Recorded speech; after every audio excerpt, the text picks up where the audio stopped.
ಪ್ರೀತಿಯ ದ್ವಿತೀಯ PUC ವಿದ್ಯಾರ್ಥಿಗಳೇ, ಎಲ್ಲರಿಗೂ ಕೂಡ ಮತ್ತೊಮ್ಮೆ ನಮ್ಮ ಯೂಟ್ಯೂಬ್ ಚಾನಲ್ಗೆ ಸ್ವಾಗತ. ನೋಡಿ ವಿದ್ಯಾರ್ಥಿಗಳೇ, ಬಿಸ್ನೆಸ್ ಸ್ಟಡೀಸ್ LBA ಟೆಸ್ಟ್ 3 ಈ ವಾರದಲ್ಲೇ ಎಲ್ಲ ಕಂಪ್ಲೀಟ್ ಆಗಿಬಿಡುತ್ತೆ. LBA ಟೆಸ್ಟ್ 1 ಆಯಿತು, 2 ಆಯಿತು, 3 ಫೈನಲ್ ಆಗಿ ನಡೆಯುತ್ತಿರುವಂಥದ್ದು. 3ನೇ ತಾರೀಕು ಅಂದರೆ ಕಮ್ಮಿಂಗ್ ಮಂಡೆಯಿಂದ ನಿಮಗೆಲ್ಲರಿಗೂ ಕೂಡ ಯಾವ ಎಕ್ಸಾಮ್ ಇದೆ ಹೇಳಿ ನೋಡೋಣ. ಎಸ್, ಯೂನಿಟ್ ಟೆಸ್ಟ್ 1 ಅಂತ ಎಕ್ಸಾಮ್ ಸ್ಟಾರ್ಟ್ ಆಗುತ್ತೆ. ಅದು LBA ಅಲ್ಲ, ಯೂನಿಟ್ ಟೆಸ್ಟ್ 1 ಆಗಿರುತ್ತೆ. ಹಾಗಿದ್ರೆ second year PUC business studies LBA test 3ನಲ್ಲಿ ಯಾವ ಪಾಠಗಳು ಇದ್ದಾವೆ ಅಂದರೆ ಬಿಸ್ನೆಸ್ ಎನ್ವಿರಾನ್ಮೆಂಟ್ ಇಸ್ ದೇರ್ ಹಾಗೂ ಪ್ಲಾನಿಂಗ್ ಅಂತ ಇದೆ. ಇವೆಲ್ಲ ಪಾಠಗಳು ನಿಮ್ಮ ಯೂನಿಟ್ ಟೆಸ್ಟಿಗೂ ಕೂಡ ಇದೆ. These questions are very important for your annual exam. These questions are very important for your unit test also. ಬನ್ನಿ ವಿದ್ಯಾರ್ಥಿಗಳ ಪಾರ್ಟ್ ಎ ನೋಡ್ತಾ ಹೋಗೋಣ. ಚೂಸ್ ದಿ ಕರೆಕ್ಟ್ ಆನ್ಸರ್ಸ್ ಅಂತ ಇದೆ. Each answer carries 1 marks. Which of the following does not a characteristics of the business environment ಅಂತ ಇದೆ. Right answer is, my dear children, employees ಅಂತ ಇದೆ ಅಲ್ವಾ.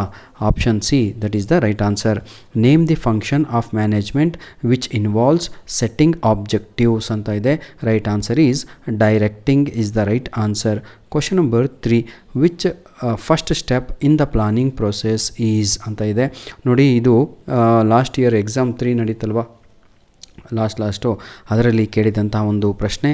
ಸೆಟ್ಟಿಂಗ್ ಆ್ಯಂಡ್ ಆಬ್ಜೆಕ್ಟಿವ್ಸ್ ಅನ್ನುವಂಥದ್ದು ರೈಟ್ ಆನ್ಸರ್ ಆಗಿರುತ್ತದೆ. Next, fill in the blanks with the appropriate blanks with each question carries 1 mark ಅಂತ ಇದೆ. Business environment is dash in nature ಅಂತ ಇದೆ. Right answer is that is a dynamic in nature is the right answer, my dear children. A budget is a statement of expected results expressed in dash terms anta ide. Right answer is numerical terms is the right answer. Match the following aita. ಈಗ match the following ಅನ್ನು ನೋಡ್ತಾ ಹೋಗೋಣ ನಾವು. ಬನ್ನಿ, totality of external force dash ಅಂತ ಇದೆ. ಇದು match ಹೇಳೋದಾದರೆ ಕ್ಯಾರೆಕ್ಟರಿಸ್ಟಿಕ್ಸ್ ಆಫ್ ಬಿಸ್ನೆಸ್ ಎನ್ವಿರಾನ್ಮೆಂಟ್ ಅಂತ. ಕ್ಯಾಪಿಟಲ್ ಡಿಸ್ಇನ್ವೆಸ್ಟ್ಮೆಂಟ್ ಅಂತ ಇದೆ. Right answer is sale of shares from public sector to private individual is the right answer. Planning is there. ಪ್ಲಾನಿಂಗನ್ನು ನಾವು primary function of management ಅಂತ ಕರಿತೀವಿ. ಇಲ್ಲಿಗೆ ಕಂಪ್ಲೀಟಾಗಿ 3 ಕಂಪ್ಲೀಟ್ ಆಯಿತು. ಆನ್ಸರ್ ದಿ ಫಾಲೋಯಿಂಗ್ ಕ್ವಶನ್ಸ್ ಅಂತ ಇದೆ. Each question carries 1 mark. Give the meaning of business environment ಅಂತ ಇದೆ. What is the meaning of business environment ಅಂತ ಇದೆ. ಈಗ it means the sum total of individuals. ನೋಡಿ, ಅದರ ಅರ್ಥ ಏನು ಅಂತ ಹೇಳಿದರೆ, the sum total of all individuals, institutions and other forces that are outside the control of a business enterprises ಆಯಿತಾ, but they may effect in performance. ಇಷ್ಟುದ್ದ ನೀವು ಬರೀಲಿಕ್ಕೆ ಹಿಂದೆ ಮುಂದೆ ಮಾಡ್ಬೋದು, ಆದರೆ ಇನ್ನೊಂದಿದೆ ಅದರಲ್ಲಿ ಬಹಳ ಈಸಿಯಾಗಿರುವಂಥದ್ದು. Which function of management involves decision planning ಅಂತ ಇದೆ, ಮೇಕಿಂಗ್ ಅಂತ. Planning is the right answer. ಅಷ್ಟೇ, ಪ್ಲಾನಿಂಗ್ ಅಂತ ಬರೆದ್ರೆ ಸಾಕು. ಸೆಕೆಂಡ್ ಕ್ವಶನ್ಗೆ 1 ಮಾರ್ಕ್ ನಿಮಗೆ ಸಿಗುತ್ತೆ. ಧನ್ಯವಾದಗಳು. ಈಗ ನಾವು ಪಾರ್ಟ್ ಬಿನಲ್ಲಿದ್ದೀವಿ. ಪಾರ್ಟ್ ಬಿನಲ್ಲಂತೂ ಎಲ್ಲ ನಿಮ್ಮ ಆ್ಯನ್ಯುವಲ್ ಎಕ್ಸಾಮಲ್ಲಿ ಕೇಳಿದಂಥ ಪ್ರಶ್ನೆಗಳೇ ಇದ್ದಾವೆ ಮಕ್ಕಳೇ. ಅಷ್ಟು ಇಂಪಾರ್ಟೆಂಟು ಚಾಪ್ಟರ್ಸ್ಗಳು ಇವು ಆಗಿರ್ತವೆ. ಎರಡೂ ಕೂಡ ಯಾವ್ದು ಹೇಳಿ, ಚಾಪ್ಟರ್ 3 ಹಾಗೂ ಚಾಪ್ಟರ್ 7. ಹಾಗಿದ್ರೆ state any 2 features of planning ಅಂತ ಇದೆ. ಪ್ಲಾನಿಂಗಲ್ಲಿ ಯಾವುದಾದ್ರೂ 2 ಫೀಚರ್ಗಳನ್ನು ಹೇಳಿ ಅಂತ ಮೊದಲನೆಯ ಪ್ರಶ್ನೆ ಇದೆ. ಎಷ್ಟು ಈಸಿ ಇದೆ ನೋಡಿ.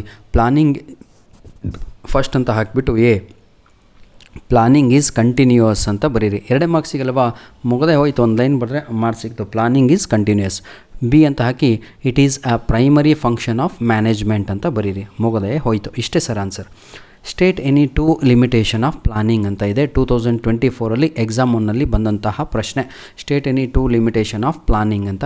Right answer is planning leads to rigidity, planning reduces creativity. ನೋಡಿ, planning leads to rigidity, planning reduce creativity. ಇದು ಕ್ವಶನ್ ನಂಬರ್ 2ನಲ್ಲಿ. ವಾಟ್ ಈಸ್ ಎ ಪಾಲಿಸಿ ಅಂತ ಇದೆ. ಅದು ಕೂಡ ಅಷ್ಟೇ 2024 ಎಕ್ಸಾಮ್ 2ನಲ್ಲಿ ಬಂದದ್ದು ಪ್ರಶ್ನೆ. ಪಾಲಿಸಿ ಅಂದರೆ policy are generally statement that guide thinking or channelise energise towards a particular direction is called policy. ನೋಡಿ, ಪಾಲಿಸಿ ಅಂದರೆ are general statement that guide ಆಯಿತಾ ಥಿಂಕಿಂಗ್ ಆರ್ ಚಾನಲೈಸ್ ಏನಂತೀರಾ energise towards a particular direction. ಈಗ question number 4, state the first 2 steps in planning process ಅಂತ ಇದೆ. 2025 exam 2ನಲ್ಲಿ ಬಂದಂತಹ ಪ್ರಶ್ನೆ sir. Question number 4 ನೋಡಿ, ಸೆಟ್ಟಿಂಗ್ ಆಬ್ಜೆಕ್ಟಿವ್ಸ್ ಅಂತ ಇದೆ. ಕ್ವಶನ್ ನಂಬರ್ 4ಅಲ್ಲಿ ಸೆಟ್ಟಿಂಗ್ ಆಬ್ಜೆಕ್ಟಿವ್ಸ್ ಅಂತ ಇದೆ. ಡೆವಲಪಿಂಗ್ ಪ್ರಿಮಿಸಸ್, ಇವೆರಡೂ ಕೂಡ ಇಂಪಾರ್ಟೆಂಟ್ ಆಗಿರುವಂತಹ ಸ್ಟೆಪ್ಸ್ ಆಗಿರ್ತವೆ. ಯಾವುದು? ಸೆಟ್ಟಿಂಗ್ ಆಬ್ಜೆಕ್ಟಿವ್ಸ್, ಡೆವಲಪಿಂಗ್ ಪ್ರಿಮಿಸಸ್ ಅಂತ. ಆಯಿತಾ. ನೆಕ್ಸ್ಟು ಯಾವುದು ಕ್ವಶನ್ ನಂಬರ್ 5 ನೋಡಿ, ಇದರಲ್ಲೇ 2 ಕೊಟ್ಟಿದ್ದಾರೆ. ಇನ್ಕ್ರೀಸ್ ನೋಡಿ, identify the type of plans ಅಂತ ಇದೆ. Increase the quantity of goods sold by 10% in the year ಅಂತ ಹೇಳಿದರೆ ಆಬ್ಜೆಕ್ಟಿವ್ಸ್ ಅಂತ. ಟೈಪ್ ಆಫ್ ಪ್ಲಾನಲ್ಲಿ ಆಬ್ಜೆಕ್ಟಿವ್ ಪ್ಲಾನ್ ಅಂತ. Wearing of ID card is compulsory for employees during work, ಇದನ್ನು ನಾವು ರೂಲ್ ಅಂತ ಕರಿತೀವಿ, ರೂಲ್ ಪ್ಲಾನ್ ಅಂತ ಆಯಿತಾ. ಟೈಪ್ ಆಫ್ ಪ್ಲಾನಲ್ಲಿ ರೂಲ್ ಪ್ಲಾನ್ ಅಂತ. ಇದು ಕೂಡ ಅಷ್ಟೇ 2025 ಎಕ್ಸಾಮ್ 1ನಲ್ಲಿ ಬಂದಂತಹ ಪ್ರಶ್ನೆ ಆಗಿತ್ತು. ಧನ್ಯವಾದಗಳು.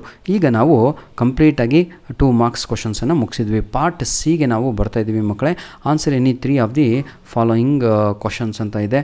ಎಲ್ಲ ಕ್ವಶನ್ಸು ಅಷ್ಟೇ ಇಲ್ಲಿ ಕಾಣ್ತಾ ಇದೆ ಅಲ್ವಾ, ಯಾವುದೇ ಕಾರಣಕ್ಕೂ ಬಿಡಬೇಡಿ.